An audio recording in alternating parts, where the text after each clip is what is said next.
Salut à tout le monde, bonjour, j'espère bien sûr que vous allez bien et vous êtes en bonne santé.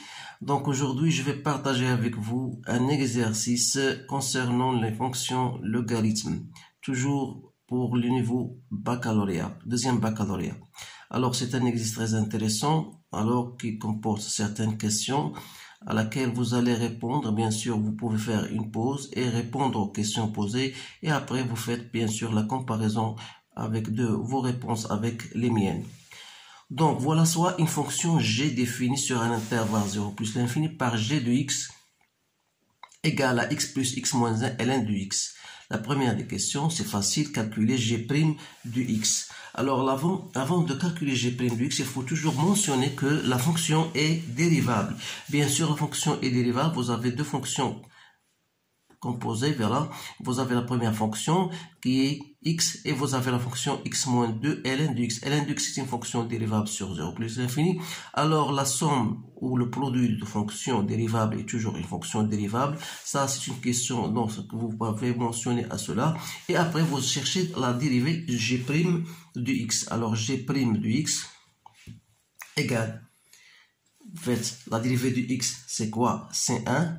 Plus la dérivée de cette fonction qui est sous forme de produit. Donc c'est ln de x plus x moins 2 sur x. C'est-à-dire c'est x plus x ln de x plus x moins 2, le tout sur x. Soit encore 2x moins 2 plus x ln de x sur x. Alors pour le simplifier encore, je peux mettre 2 en facteur et je divise par x. Donc j'aurai x moins 1 sur x plus ln de x. Pourquoi j'ai fait cela? C'est pour faciliter la tâche devant l'étude, devant bien sûr des questions qui viennent après.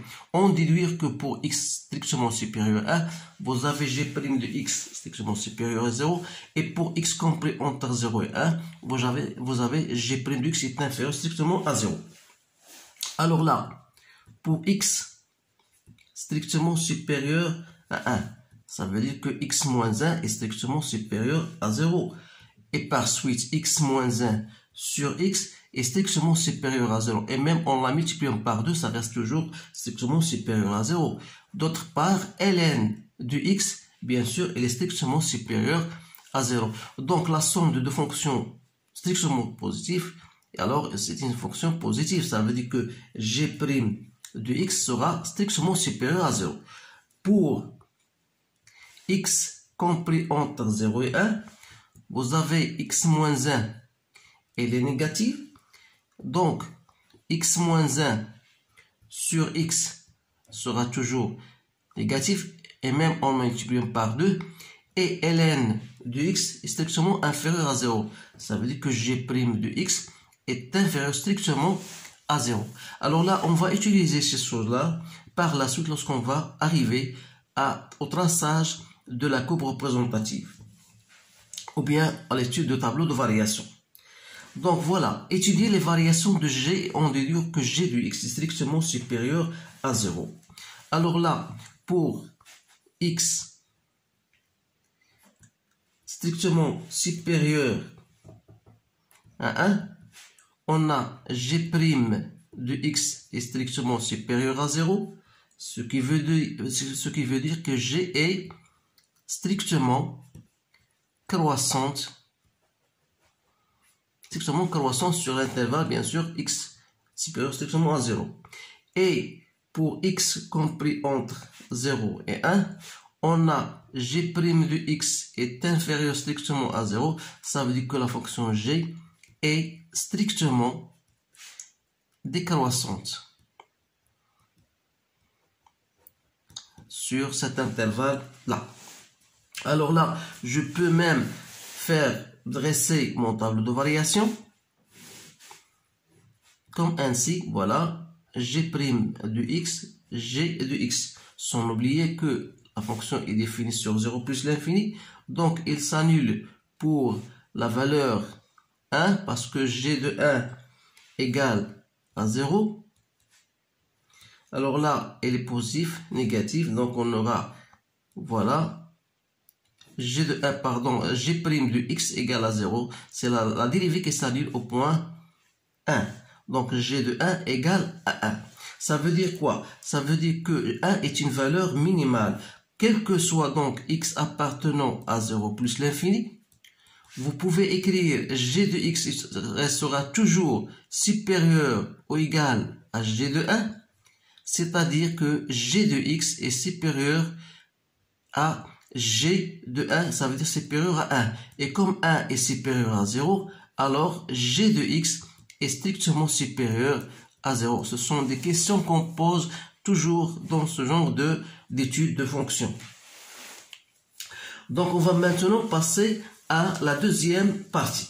Donc soit la fonction f définie par f de x égale 1 plus x plus ln, 1 plus x ln de x moins ln au carré de x pour x strictement supérieur à 0. Vérifiez que f' de x égale à g de x sur x et étudier les variations de f. Alors là, c'est pas, donc, comme je l'ai mentionné dans une séance précédente, qu'il faut bien faire attention à ce ln au carré de x. Ln au carré de x n'est pas le même ln de x carré. Ça, c'est un rappel. Je voudrais que faites attention à cela. Donc, ln de carré de x, c'est ln de x au carré. Par contre, ln de x au carré, c'est 2 fois ln de la valeur absolue de x. C'est-à-dire, dans le cas où x est positif, je peux écrire ln de x carré est égal à 2 fois ln de x sans mettre cette valeur absolue. Faites attention à cela. Alors là, f' de x, donc c'est quoi? C'est ln de x plus 1 moins 2 ln de x sur x, que je peux mettre ainsi comme étant x ln de x plus x moins 2 ln de x sur x. Donc, c'est x plus x moins 2 ln de x sur x, c'est-à-dire égal à g de x sur x. Et comme g de x est strictement supérieur à 0, alors f' sera strictement supérieur à 0. Ça veut dire que la fonction est croissante. Donc, en dressant ce tableau de variation de la fonction f, voilà x, donc 0 plus l'infini. Vous avez la fonction f' de x, vous avez f de x. Donc, on aura cette allure-là. Alors là, il faut chercher, bien sûr, la limite de f de x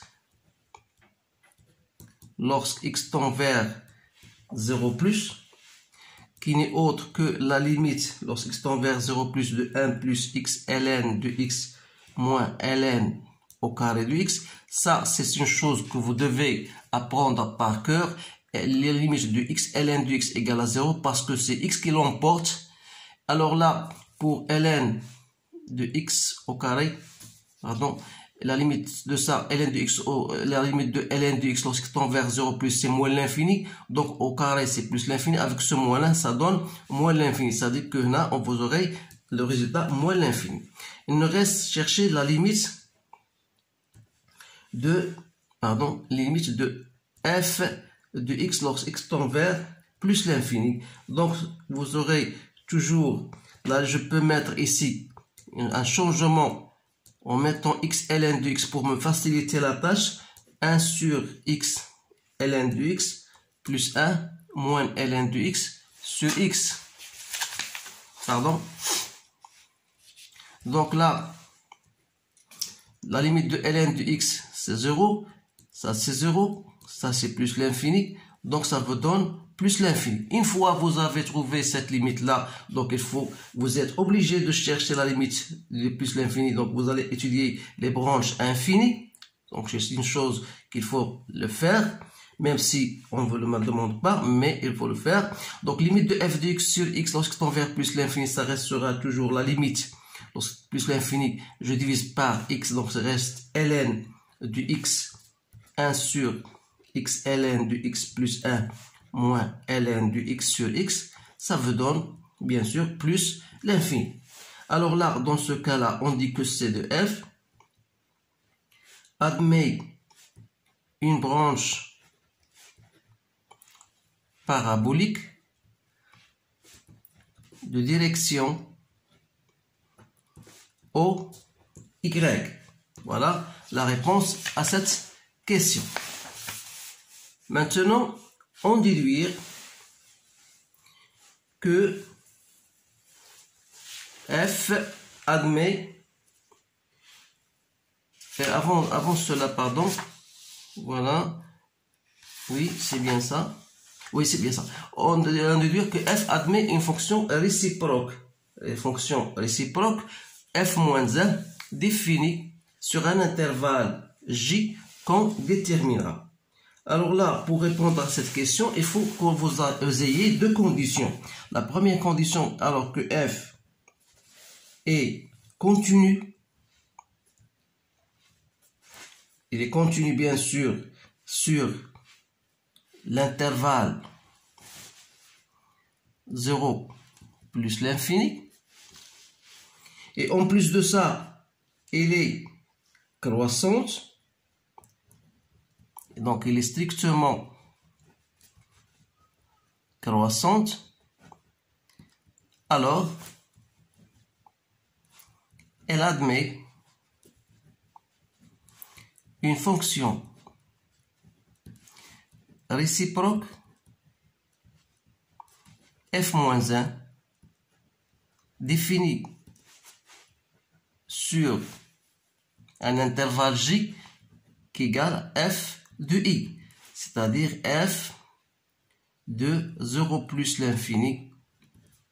Alors là, limite de f lorsque x tend vers 0 plus, la limite de f de x lorsque tend vers plus l'infini. Donc c'est moins l'infini plus l'infini. Cherchez maintenant, étudier ou bien écrire l'équation de la tangente t au point d'abscisse 1.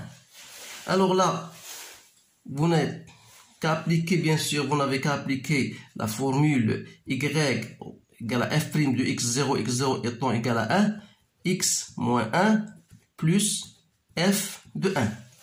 Alors f de 1 égale à 1, donc f' de 1 n'est autre que g de 1, c'est-à-dire c'est 1, donc c'est x moins 1 plus 1. Ça vous donne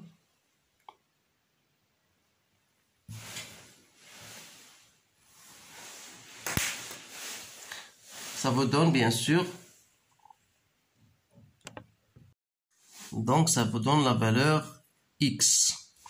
Maintenant, étudiez le sens de variation de la fonction h de x cette fois-ci, définie sur 0 plus l'infini par h de x égale x moins 1 moins ln de x. Et on déduire le signe de h de x. Alors là, vous allez même chercher, comme h est une fonction dérivable, bien sûr, composée de deux fonctions dérivables, je cherche h' de x qui égale à 1 moins 1 sur x, donc c'est x moins 1 sur x. Donc c'est facile de dresser son tableau de variation. H' de x défini sur 0 plus l'infini.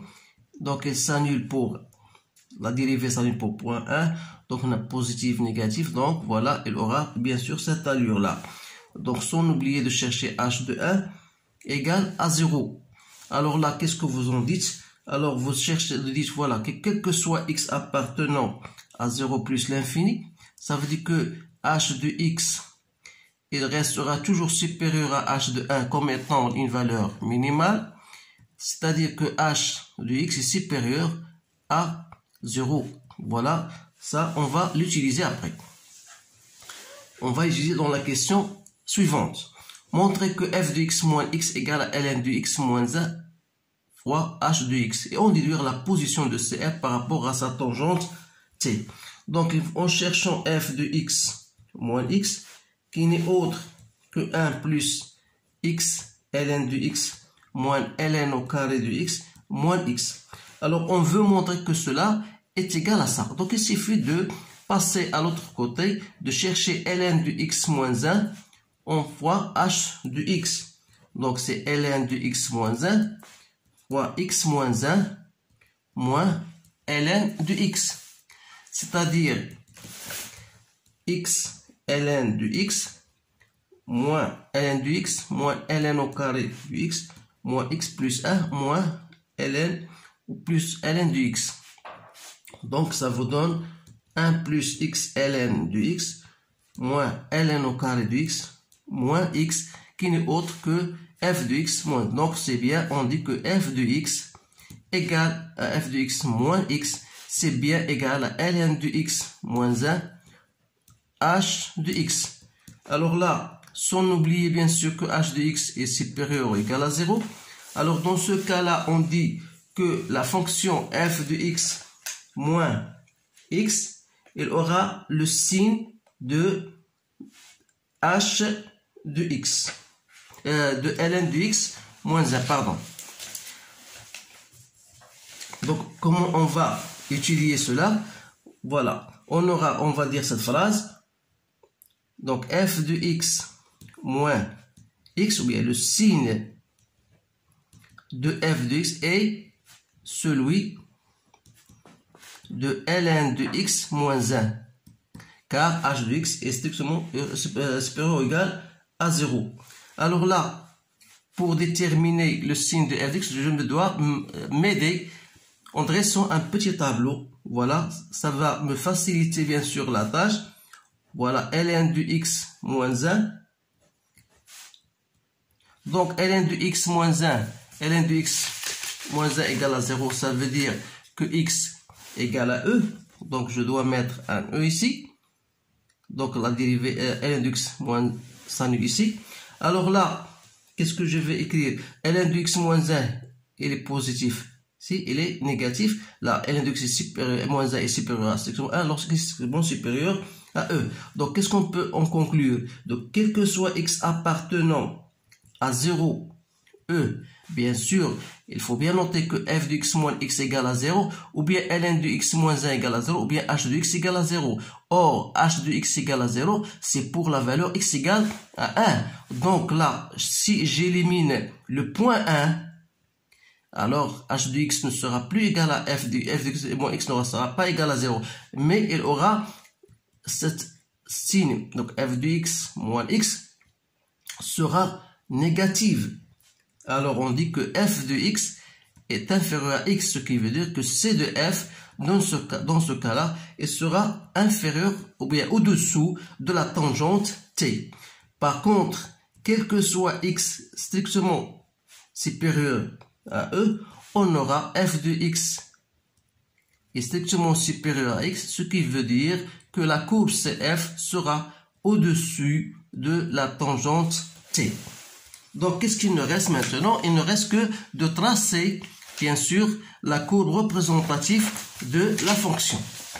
Alors là, arrivé au traçage, bien sûr, de c de f et de c de f moins 1, on vous dit, voilà, on admet que f de x égale à 0 pour x appartenant à 0,4 et 0,5 parce que la courbe va passer, ou bien va couper l'axe des abscisses. Mais cette question, vous pouvez même le retrouver vous-même en déterminant ou bien en appliquant le théorème des valeurs intermédiaires comme étant, voilà, la fonction, elle est continue, elle est strictement croissante.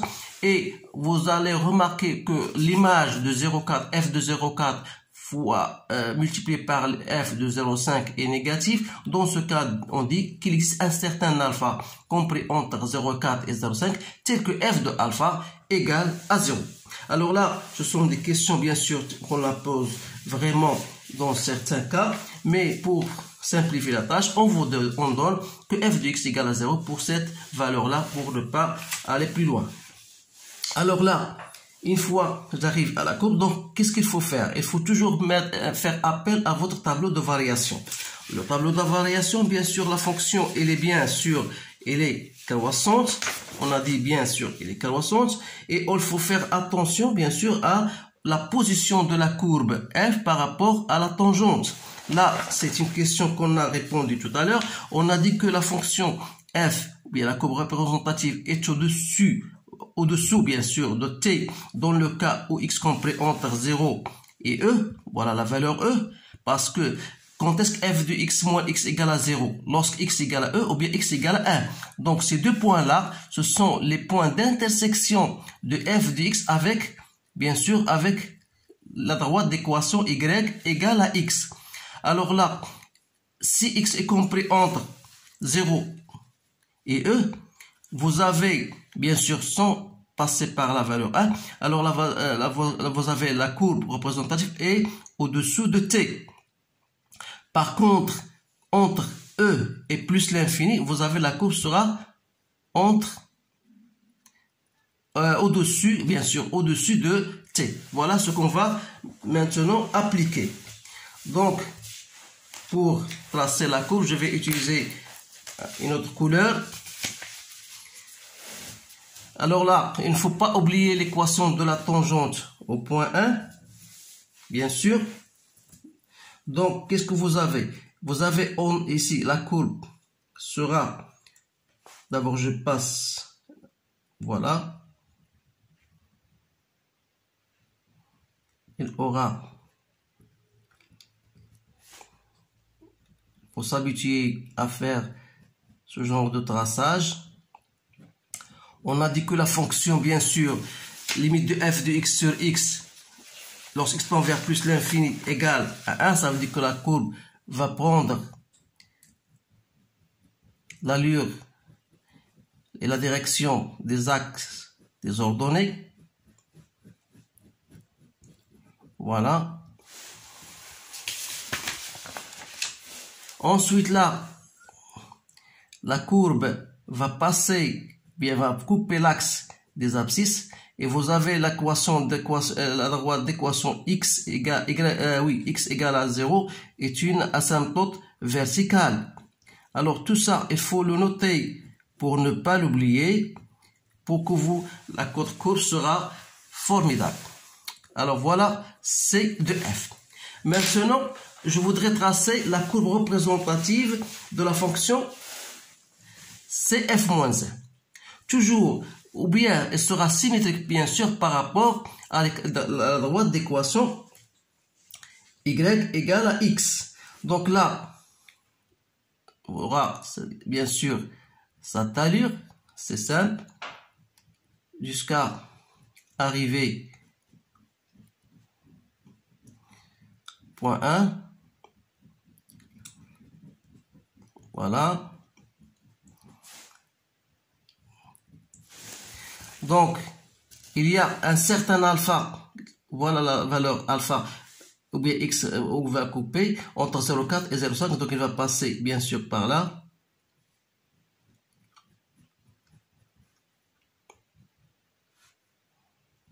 Voilà. Il va se diriger pour côtoyer, si vous voulez, l'axe des abscisses. Ensuite, il va prendre la direction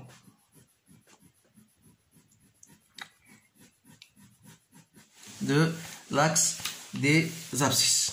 Donc voilà, plus ou moins, c'est f-1. J'espère que cette courbe sera bien tracée. Donc essayez de tracer votre courbe, bien sûr, d'une façon plus correcte, parce que n'oubliez pas de mettre l'équation de la tangente t et bien sûr cette intersection, le point d'intersection avec l'axe de la droite d'équation y. Il y a deux points d'intersection, il y a le point E, il y a le point d'abscisse 1. Donc voilà tout ce qu'il y a dans ce problème-là. Je trouve qu'il est un peu difficile, mais très important. Essayez de le refaire une ou deux fois pour maîtriser ces choses-là. Donc il ne me reste qu'à vous dire, remercier bien sûr de votre attention et vous dire à bientôt.